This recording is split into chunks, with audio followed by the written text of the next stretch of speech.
dan membawa doa kami kepadamu. Sesuatu yang besar pasti terjadi dan mengubahkan negeri kami. Hanya namamu Tuhan ditinggikan atas seluruh bumi.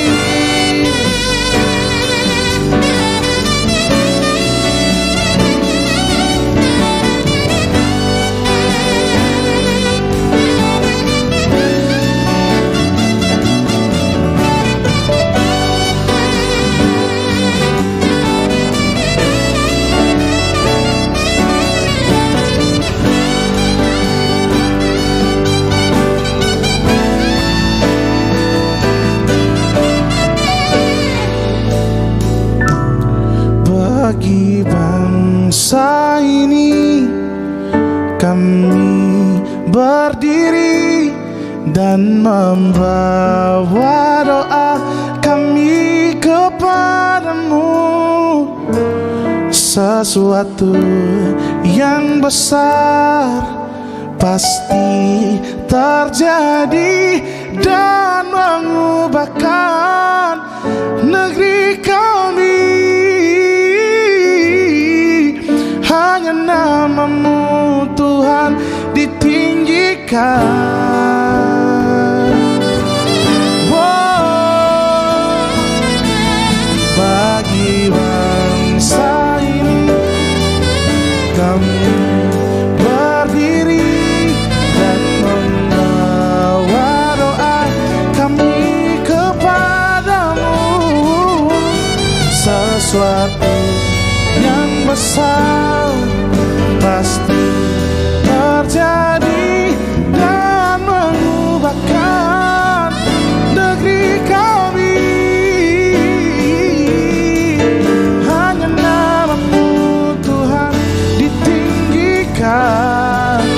Oh, hanya namamu Tuhan ditinggikan. Hanya namamu Tuhan ditinggikan atas seluruh bumi.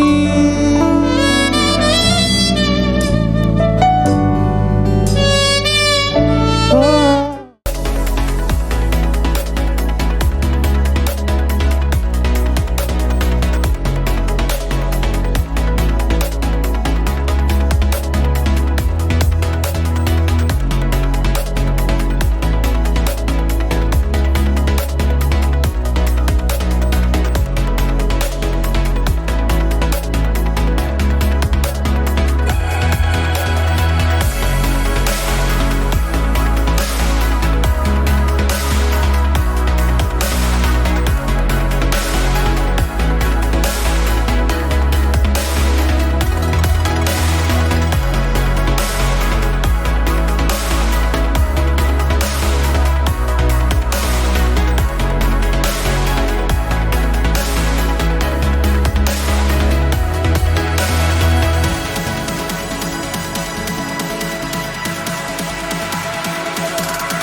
Shalom Bapak Ibu Saudara, selamat pagi, selamat beribadah kembali melalui siaran online Kami percaya Bapak Ibu Saudara di minggu lalu juga diberkati dengan banyak hal melalui siaran online.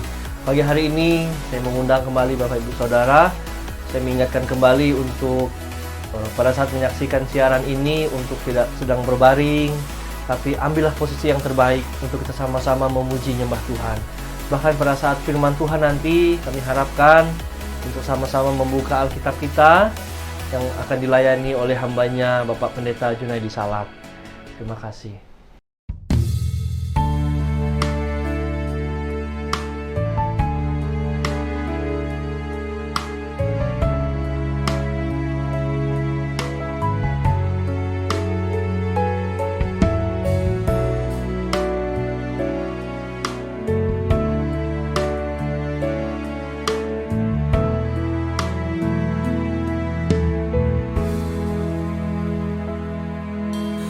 Engkau Tuhan yang beri kekuatan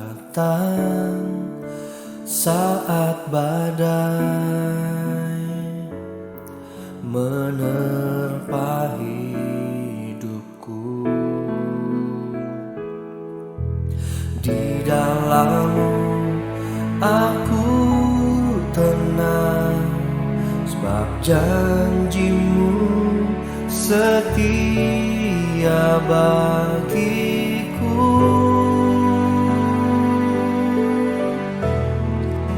Ku tetap percaya walau ku tak melihat jalan di depanku.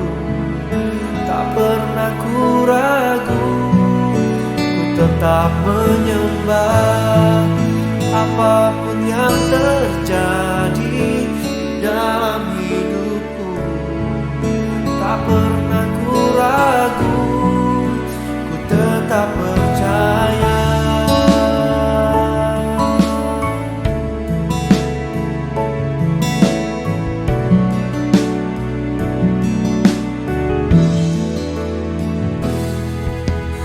Engkau Tuhan yang beri kekuatan saat badai menerpa hidupku. Di dalam-Mu aku tenang, sebab janji-Mu setia bagiku.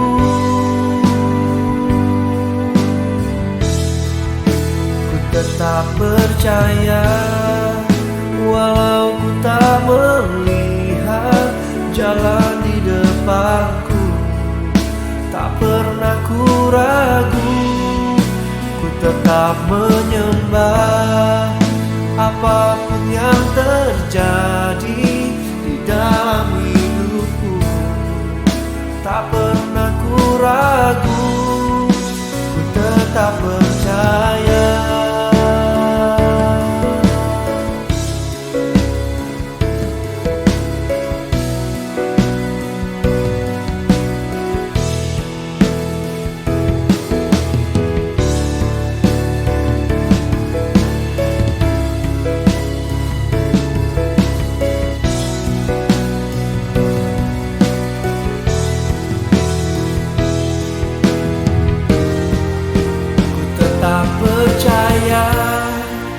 Walau ku tak melihat jalan di depanku, tak pernah ku ragu, ku tetap menyembah apapun yang terjadi di dalam hidupku. Tak pernah ku ragu, ku tetap percaya, ku tetap percaya. Walau ku tak melihat jalan di depanku, tak pernah ku ragu, ku tetap menyembah apapun yang terjadi di dalam hidupku. Tak pernah ku ragu, ku tetap percaya.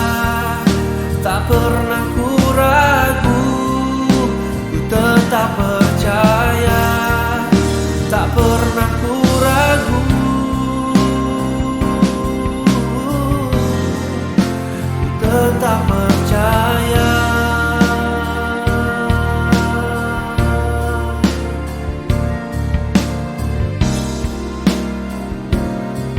Ku tetap percaya.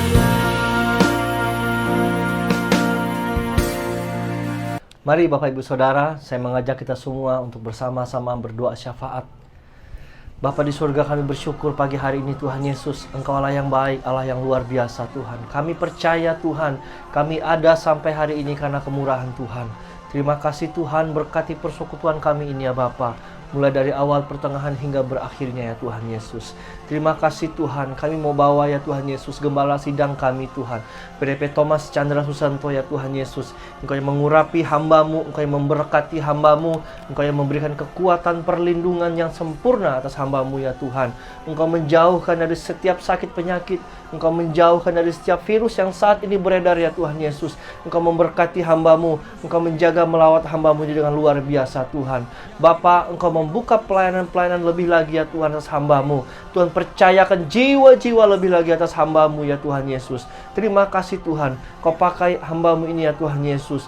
Mulai dari saat ini ya Tuhan Yesus, masa mudanya Tuhan, Engkau memberkati juga ya Tuhan Yesus buat pasangan hidupnya Tuhan, buat keluarganya, buat ekonominya Tuhan. Semuanya Tuhan cukupkan dengan kuasa-Mu ya Tuhan Yesus. Terima kasih Bapa. Kami membawa seluruh umat-umat-Mu ya Tuhan, seluruh jemaat-jemaat-Mu pagi hari ini yang menyaksikannya Tuhan Yesus. Semuanya dalam lindungan yang maha tinggi, semua dalam lindungan Engkau ya Tuhan Yesus. Terima kasih ya Roh Kudus, terima kasih Tuhan.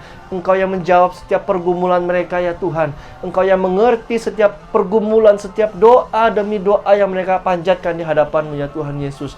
Engkau yang menyelamatkan mereka, Engkau yang menuntun mereka dalam kehidupan mereka ya Tuhan Yesus. Terima kasih Tuhan, terima kasih. Kami juga Tuhan berdoa buat bangsa kami ya Tuhan Yesus. Tuhan yang akan melepaskan dari setiap problema ya Tuhan. Tuhan yang akan melepaskan dari setiap sampar, dari setiap sakit penyakit. Kuasa-Mu ya Tuhan Yesus yang mampu Tuhan untuk melepaskan semuanya. Kau pulihkan Indonesia, Kau berkati Indonesia. Kami perkatakan ada berkat Tuhan atas Indonesia, ada pemulihan Tuhan atas Indonesia ya Tuhan Yesus. Terima kasih Tuhan, Kau berkati Presiden kami ya Tuhan. Kau berkati Tuhan dalam melaksanakan penyelesaian virus ini ya Tuhan. Setiap program-program pemerintah Tuhan, kiranya semua berjalan dengan baik. Engkau memberkati para medis ya Tuhan Yesus. Engkau pakai mereka dengan luar biasa Tuhan. Engkau memperlengkapi kesehatan mereka ya Tuhan Yesus, sehingga banyak jiwa-jiwa yang tertolong ya Tuhan. Terima kasih Tuhan Yesus. Ampuni setiap dosa bangsa kami, ampuni setiap dosa suku-suku bangsa ya Tuhan Yesus.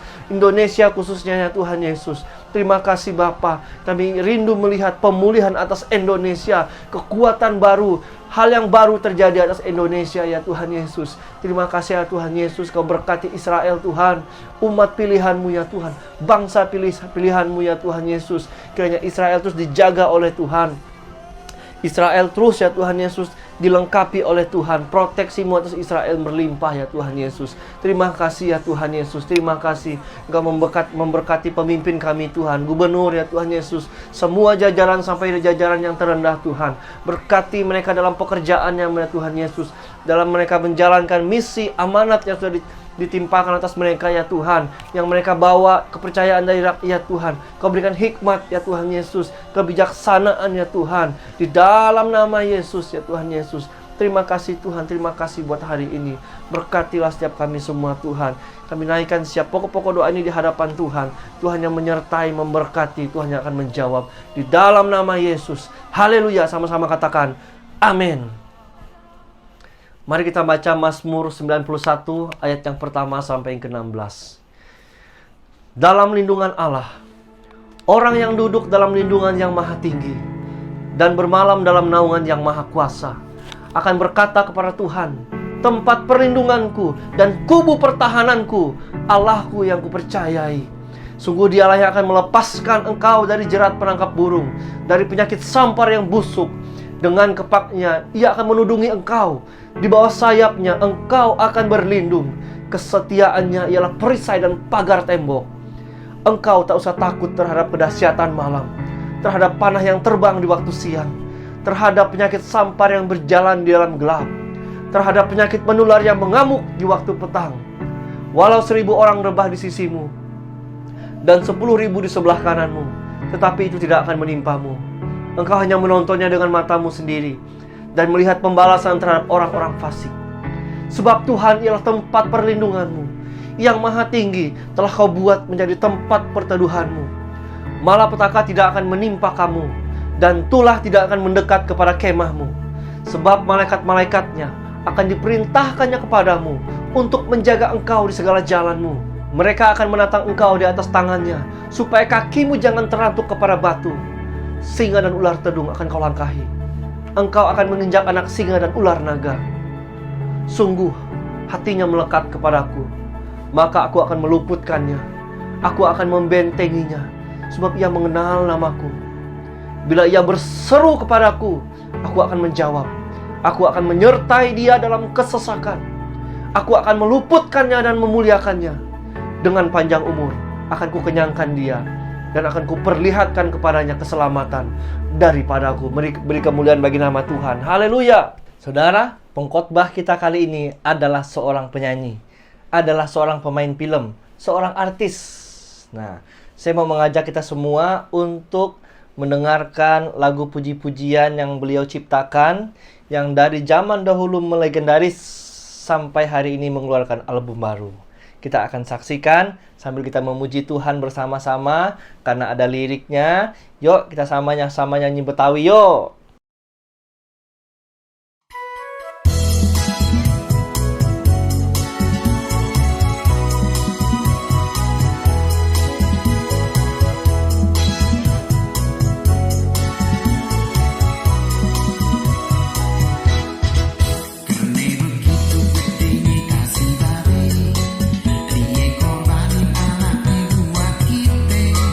Supaya setiap orang percaya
Shalom, shalom damai sejahtera di dalam kasih Tuhan Yesus Kristus yang mengasihi Anda dan saya.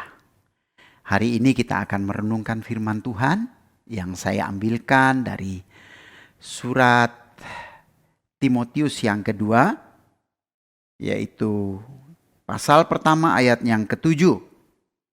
Sebab Allah memberikan kepada kita bukan roh ketakutan, melainkan roh yang membangkitkan kekuatan, kasih dan ketertiban.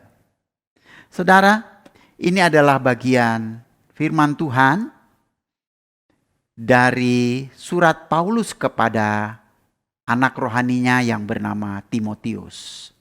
Saudara-saudara yang dikasihi Tuhan Yesus, Paulus adalah seorang yang dahulunya sangat menentang kekristenan. Bahkan ia mendapatkan surat legal untuk membinasakan orang-orang Kristen.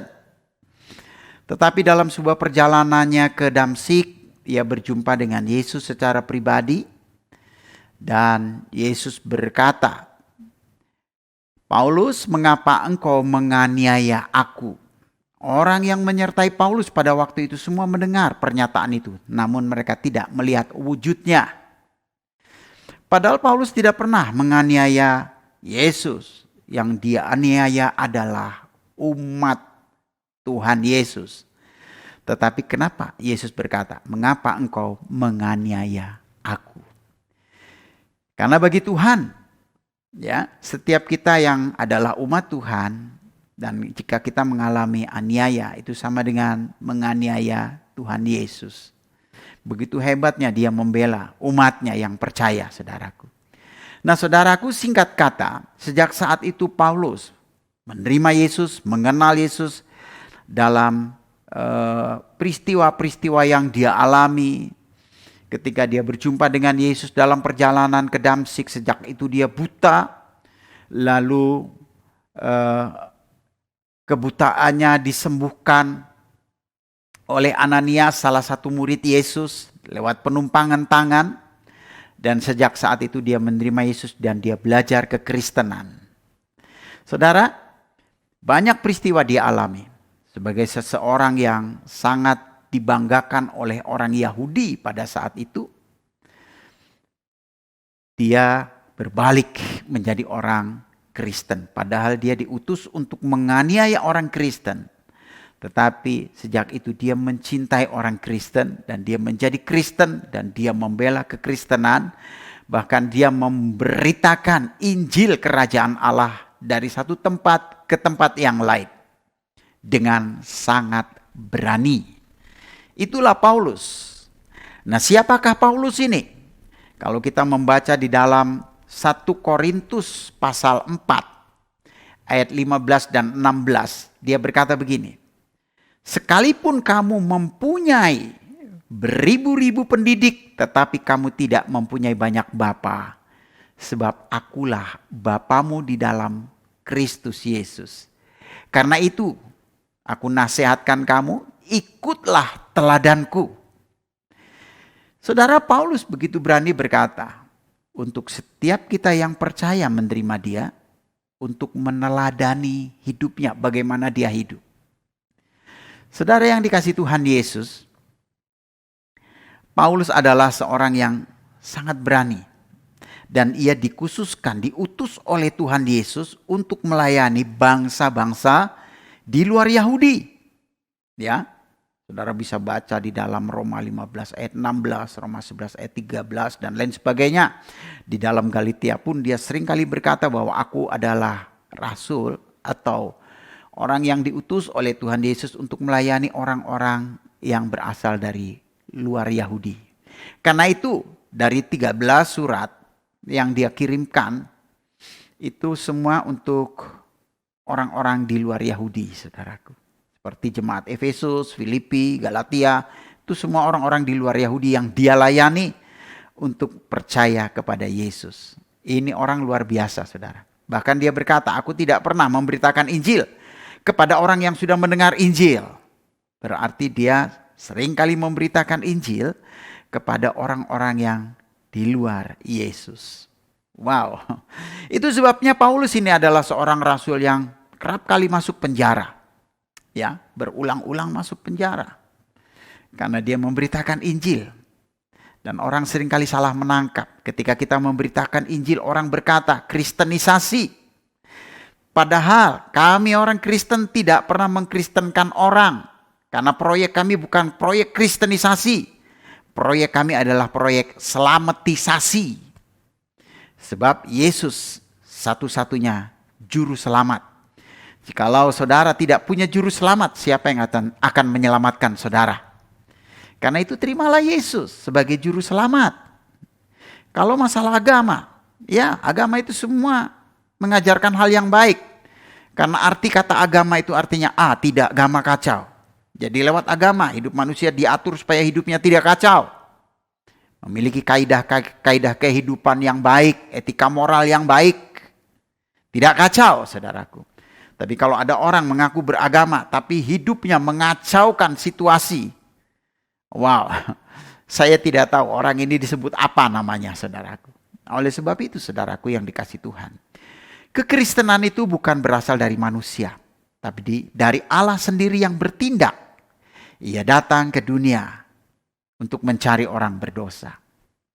Dan itu adalah karya Tuhan Yesus melalui Roh Kudus-Nya yang sampai sekarang masih terus berlangsung. Di dalam perjalanan Paulus yang begitu berani, rupanya dia mendapatkan pertanyaan dari Timotius, ya. Bapakku ini kok begitu berani, sudah bolak-balik masuk penjara, mengalami aniaya, dikejar-kejar mau dibunuh. Kok tidak kapok-kapoknya memberitakan Injil?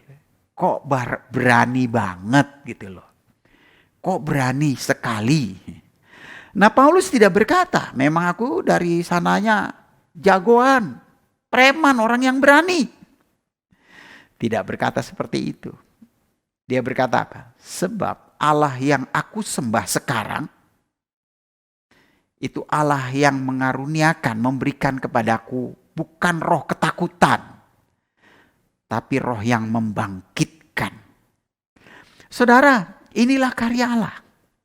Salah satu karya Allah yang sangat luar biasa di dalam orang yang percaya adalah orang menjadi bebas dari rasa takut. Orang tidak lagi takut mati. Seperti Paulus katakan, hidup bagiku Kristus, mati keuntungan. Kenapa? Karena dia masuk ke dalam dunia yang tidak ada lagi ratap tangis, kertak gigi, duka cita dan air mata. Itulah yang seringkali disebut sorga. Sebuah dunia yang sangat indah yang disediakan Allah bagi orang yang percaya kepadanya. Itu sebabnya Paulus begitu berani dan berantusias ingin memberitakan Injil. Kalau saya memberitakan Injil kepada orang lain, itulah motivasi saya. Tidak ada yang lain. Bukan untuk gagah-gagahan. Bukan untuk supaya disanjung orang, tidak. Tujuan saya cuma satu. Ketika saya memberitakan Injil kepada seseorang, yang saya rindukan agar orang itu tidak binasa, melainkan beroleh hidup yang kekal. Ya, artinya jangan sampai ke neraka, tapi masuk sorga gitu loh saudaraku. Nah, karya yang dilakukan oleh Paulus itu bukan berdasarkan kekuatan dan kemampuannya. Karya yang saya lakukan juga bukan oleh kekuatan dan kekuatan saya. Tetapi sekali lagi, itu adalah karya Roh Kudus yang ada di dalam Paulus dan juga yang ada di dalam saya. Itu sebabnya saudaraku, kalau ada orang Kristen masih hidup dalam ketakutan, mulai dari takut mati, takut memberi, takut miskin, saudaraku, takut mengalami aniaya, maka saudaraku dipertanyakan roh apa yang ada di dalam dia.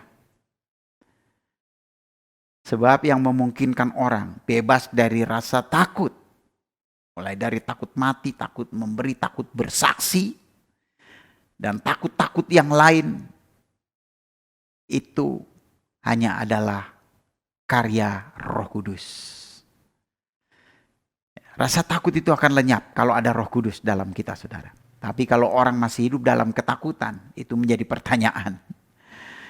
Yang kedua, saudaraku yang dikasih Tuhan, Roh Kudus itu adalah lambangnya itu api. Ya, ketika mereka sedang berdoa lalu ada lidah-lidah api yang turun. Ketika bangsa Israel dibawa dari tanah perbudakan ke tanah perjanjian, kalau malam mereka ditudungi dengan tiang api karena dingin, saudaraku, dan gelap. Jadi jalan menjadi terang karena tiang api itu menaungi mereka. Kalau siang mereka ditudungi dengan tiang awan supaya tidak kepanasan. Jadi salah satu lambang daripada Roh Kudus adalah api. Nah, api ini berbicara semangat, saudaraku. Makanya kalau ada Roh Kudus, seseorang ada Roh Kudus itu pasti dia punya semangat. Makanya di sana dikatakan melainkan membangkitkan, ada kebangkitan. Adakah kebangkitan hidup yang berbeda? Hidup kerohanian itu bangkit, saudaraku. Ya. Kalau dulu kita, yang membangkitkan kita ini adalah keinginan-keinginan bagaimana kita menjadi kaya, bagaimana kita mencari uang, bagaimana kita memiliki prestasi, bagaimana kita bisa ini dan itu, yang semuanya tertumpu hanya untuk kita. Aku dan aku, saudara. Tetapi saudaraku, ciri-ciri kalau Roh Kudus turun atas saudara, salah satunya adalah saudara memiliki semangat kebangkitan. Ya, semangat, saudaraku. Tidak peduli gereja saudara di mana. Tetapi Roh Kudus itu akan menyertai saudara dan saudara memiliki semangat kekristenan yang luar biasa. Ya. Kalau saudara masih muda, saudara mencari istri, pasti landasannya sesuai enggak dengan firman Allah. Ya. Kalau saudara berusaha atau saudara membuat sebuah keputusan, sesuai enggak dengan firman Allah. Nah itu dia saudaraku, semangat untuk hidup bersama-sama dengan Allah. Karena Allah itu adalah firman, firman itu adalah Allah. Punya semangat itu. Tanpa Roh Kudus orang enggak punya semangat, saudara. Orang akan loyo, orang akan putus asa, orang akan melakukan hal-hal yang merusak karena keinginan daging ini, saudaraku. Ya, jadi betul kalau orang Islam itu seringkali berkata la ilaha illallah. Itu kalau diterjemahkan sebenarnya artinya tidak ada ilah lain selain daripada Allah. Ya, saudaraku. Nah, seringkali orang mengakui saya punya Allah, tapi sebenarnya Allahnya adalah ilahnya itu. Ya, Allahnya adalah duit. Allahnya adalah dagingnya itu, saudara. Allahnya adalah keinginan-keinginannya, pangkatnya, kedudukan. Bahkan mereka lebih rela kehilangan Yesus daripada kehilangan duit. Ya, saudaraku, itu menjadi ilah, saudara. Nggak ada semangat untuk memuliakan Tuhan Yesus lebih dari segala yang ada. Nah, itu adalah karya Roh Kudus. Yang ketiga, saudaraku, di sana dikatakan apa? Ada kasih. Saudara, kasih adalah ajaran Tuhan Yesus yang sangat kental. Dimanapun saudara bergereja, mau GKI, mau GBI, mau GKJ, mau HKBP, mau gereja apa aja, asal jangan gereja setan. Gereja yang menyembah kepada Yesus Kristus, yang percaya Yesus adalah Tuhan. Mereka harus hidup dalam kasih. Karena apa? Yesus mengajarkan hukum itu. Ya, dia berkata, kasihilah Tuhan Allahmu dengan segenap hatimu, segenap jiwamu, segenap kekuatanmu, dan segenap akal budimu. Saudara tahu, kasih yang Tuhan ajarkan dalam hidup kita. Kita harus mengasihi Tuhan dengan segenap. Segenap itu artinya serius, sungguh-sungguh, saudaraku. Jangan iseng-iseng, saudaraku. Banyak kita kadang-kadang kalau lagi susah baru ingat Tuhan. Kalau lagi makmur kaya nggak ingat sama Tuhan, saudaraku. Itu manusia umumnya seperti itu. Tapi Tuhan tidak ingin hal itu terjadi dalam hidup kita. Dia ingin setiap kita mau sungguh-sungguh mengasihi Tuhan lebih dari segala yang ada, saudaraku. Nah, orang yang seriuslah yang bisa menjadi pelaku firman Tuhan yang benar. Orang yang seriuslah yang bisa memuliakan Tuhan dalam hidupnya. Orang yang sungguh hati yang seriuslah yang bisa menjadi berkat bagi banyak orang. Ya saudaraku, saya tidak tahu saudara serius nggak mengasihi Tuhan atau ya asal-asalan aja, saya tidak tahu. Mungkin saudara hanya sekedar ke gereja memenuhi ya yang saudara pikir bahwa ke gereja itu adalah beribadah. Padahal ke gereja itu bukan beribadah saudaraku. Ke gereja itu adalah pertemuan ibadah. Ibadah itu justru dalam hidup saudara sehari-hari. Bagaimana saudara memiliki sikap hati yang terus melekat kepada Tuhan. Dalam membina rumah tangga, dalam berbisnis, dalam bergaul, dalam bermasyarakat, dalam bersaksi, dalam tutur kata dan sikap. Nah itu ibadah sebetulnya saudaraku. Nah ini hanya bisa dilakukan oleh orang yang memiliki semangat untuk mengasihi Tuhan. Yang sungguh hati. Yang segenap hati. Itu dia saudaraku. Dan ini hanya bisa dilakukan kalau Roh Kudus ada pada saudara. Yang keempat. Dan ketertiban. Saudara yang dikasih Tuhan. Manusia itu umumnya lebih mudah melakukan hal yang jahat daripada hal yang baik. Ya. Hidup kudus dengan hidup tidak kudus, orang lebih mudah melakukan hal yang tidak kudus. Karena hal-hal seperti itu tidak perlu diajarkan, saudaraku. Karena itu hukum Tuhan itu memang melampaui segala akal. Tempeleng kanan, kasih kiri, itu sesuatu yang tidak masuk akal. Terlebih berkat memberi daripada menerima, itu sesuatu yang tidak masuk akal. Karena pada umumnya manusia lebih senang menerima daripada memberi.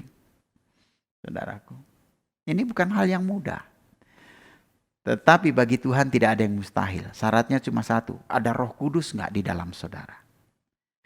Pernah ada orang bertanya kepada saya, Pak, saya sebagai orang Kristen, boleh nggak saya? Ya, mencari penghiburan di night club. Saya bilang boleh. Lah, emang boleh Pak? Boleh tuh, kau bebas ke sana. Jangankan cuma sejam 2 jam, nginep aja boleh kok. Loh, kok begitu Pak? Dia bilang seperti itu sama saya. Ya saya berkata sama dia, disinilah letaknya ada Roh Kudus atau tidak ada Roh Kudus dalam saudara.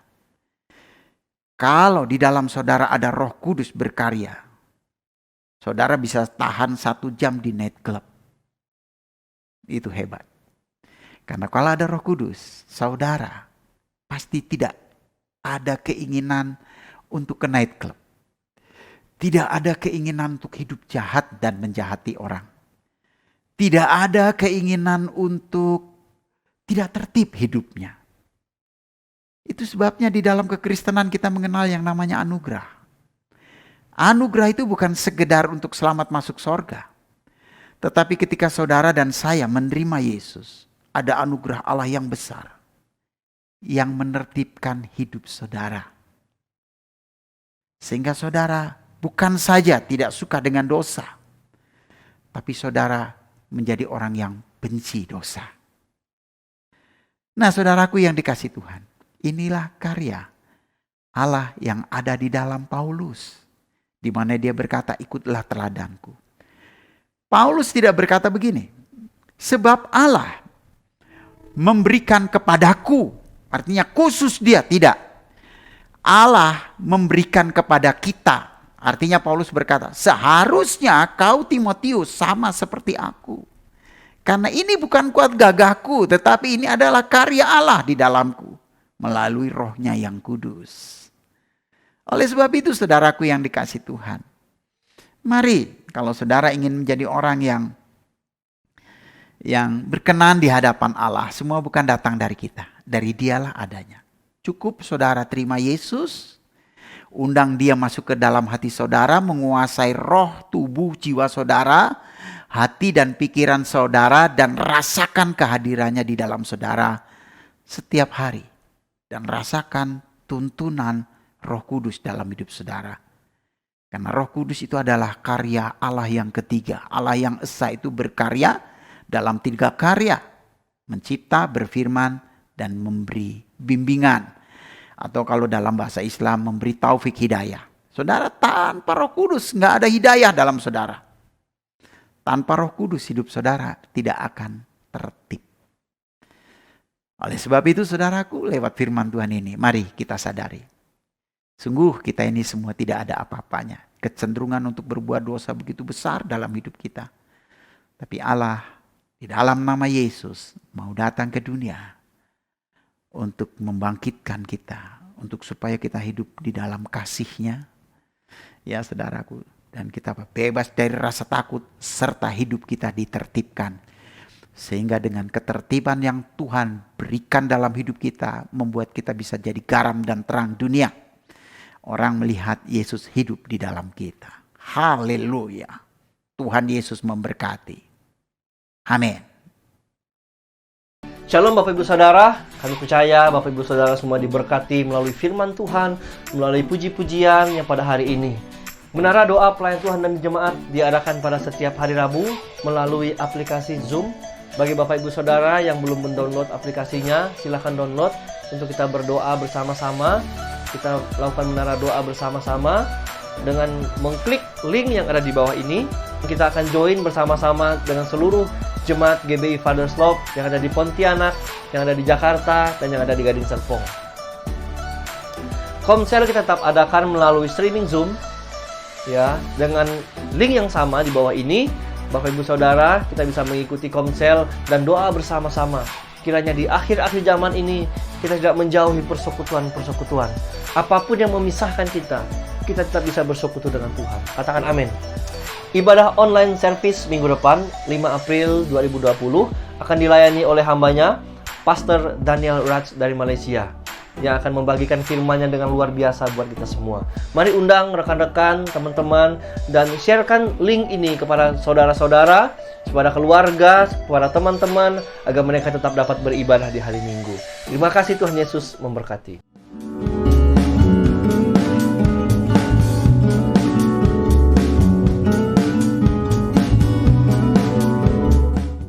Salam saudara, minggu lalu kita membahas perihal benih yang ditanam. Perlu kita tahu, untuk menanam benih kita perlu memakai media tanah. Yesus memberikan penjelasan jenis tanah rohani di mana harusnya firman itu tertanam. Mari kita lihat dalam Matius pasal 13, yang pertama, benih tertanam di tanah di pinggir jalan.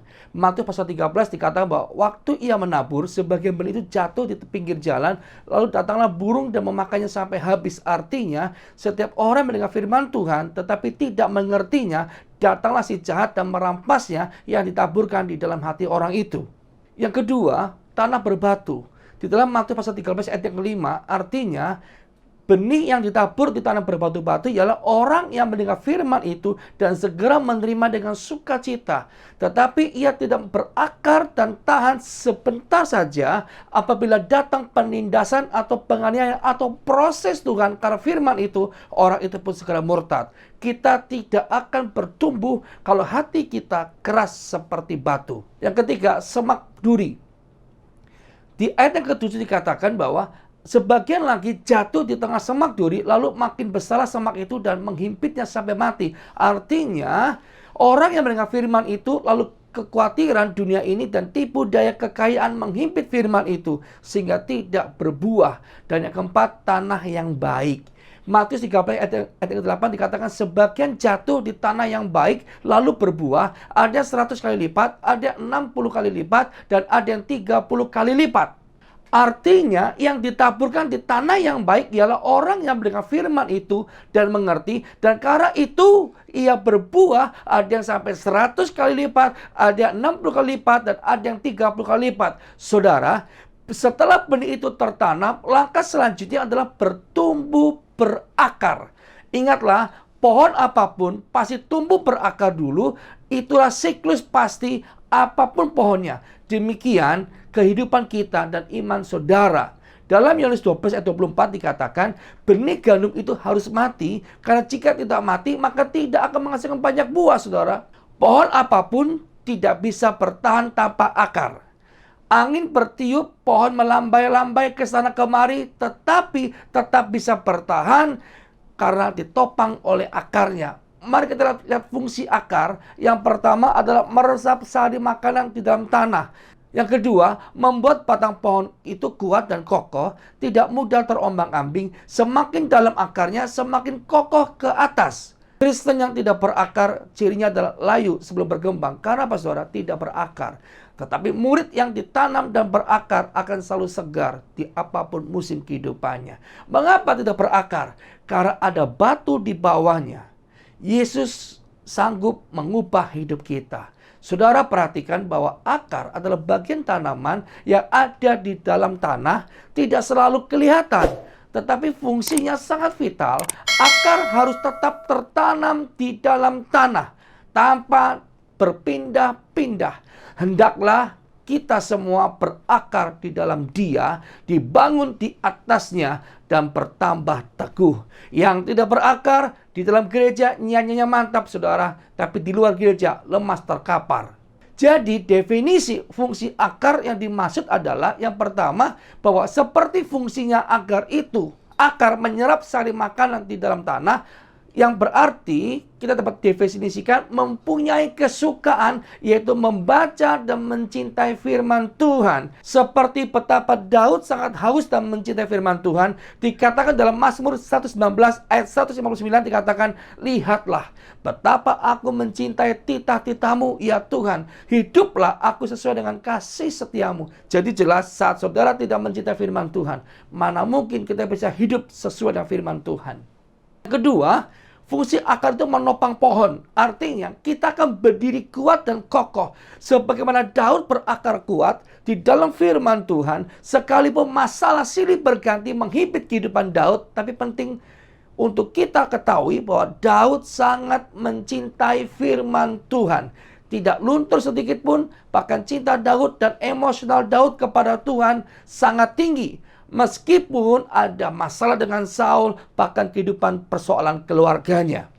Dikatakan dalam Mazmur pasal pertama ayat 1-3, berbahagialah orang yang tidak berjalan menurut nasihat orang fasik, yang tidak berdiri di jalan orang berdosa, dan yang tidak duduk dalam kumpulan pencemooh, tetapi yang kesukanya adalah Taurat Tuhan, dan yang merenungkan Taurat itu siang dan malam. Ia seperti pohon yang ditanam di tepi aliran air, yang menghasilkan buahnya pada musimnya, dan yang tidak layu daunnya. Apa saja yang diperbuatnya berhasil. Wow, betapa dahsyatnya, luar biasa, saudara. Demikian firman Tuhan. Saat ini belum terlambat. Sebelum menjadi layu dan dibakar, serap sari-sari makanan firman Tuhan dan hidupkan kerohanian kita dengan lebih banyak berdoa, memuji, dan menyembah Tuhan. Saya mau katakan, saudara, waktu kita berakar, ada buah yang dahsyat. Di dalam Mazmur pasal 4 ayat 3 dikatakan menghasilkan buahnya pada musimnya, dan yang tidak layu daunnya, dan apa saja yang diperbuatnya, dibuatnya berhasil. Katakan haleluya. Saudara, seperti ada sebuah pujian yang Tuhan berikan kepada saya. Diberkatilah orang yang mengandalkan Tuhan di dalam hidupnya, dan apa saja yang diperbuatnya, Tuhan pasti menyertainya dan membuatnya berhasil. Saudara percaya bahwa Tuhan Yesus akan membuat saudara berhasil. Haleluya. Mari saudara berdoa dan berakar kuat dalam kebenaran firman Tuhan. Sekalipun saat ini kita sedang melewati badai corona sedang terjadi, waktu saudara berakar kuat dalam Tuhan, saya tahu percaya engkau seperti pohon yang kuat, tidak mudah terombang-ambingkan, dan apapun penyakit tidak akan pernah masuk dalam kemahmu. Percaya. Mari yang percaya angkat tanganmu, saya akan berdoa bagi saudara. Tuhan Yesus, hamba berdoa bagi yang sakit hari ini Bapa, pegang bagian yang sakit, dan hamba berdoa di dalam nama Yesus, Tuhan menyembuhkan, Tuhan memulihkan, bahkan Tuhan memberikan terobosan-terobosan yang dahsyat dalam kehidupannya. Kita akan diberi kekuatan yang dahsyat untuk melewati di mana badai epidemi corona sekalipun terjadi, Tuhan tetap lebih berkuasa. Di dalam nama Yesus, di dalam nama Yesus, haleluya, haleluya, amin. Mari Bapak Ibu Saudara, kita akan mengakhiri ibadah kita. Sambil kita akan angkat pujian diberkatilah orang yang mengandalkan Tuhan. Diberkatilah orang yang mengandalkan Tuhan di dalam hidupnya, dan apa saja yang diperbuatnya, Tuhan pasti menyertainya dan membuatnya berhasil. Orang yang mengandalkan Tuhan di dalam hidupnya, dan apa saja yang diperbuatnya, Tuhan pasti menyertainya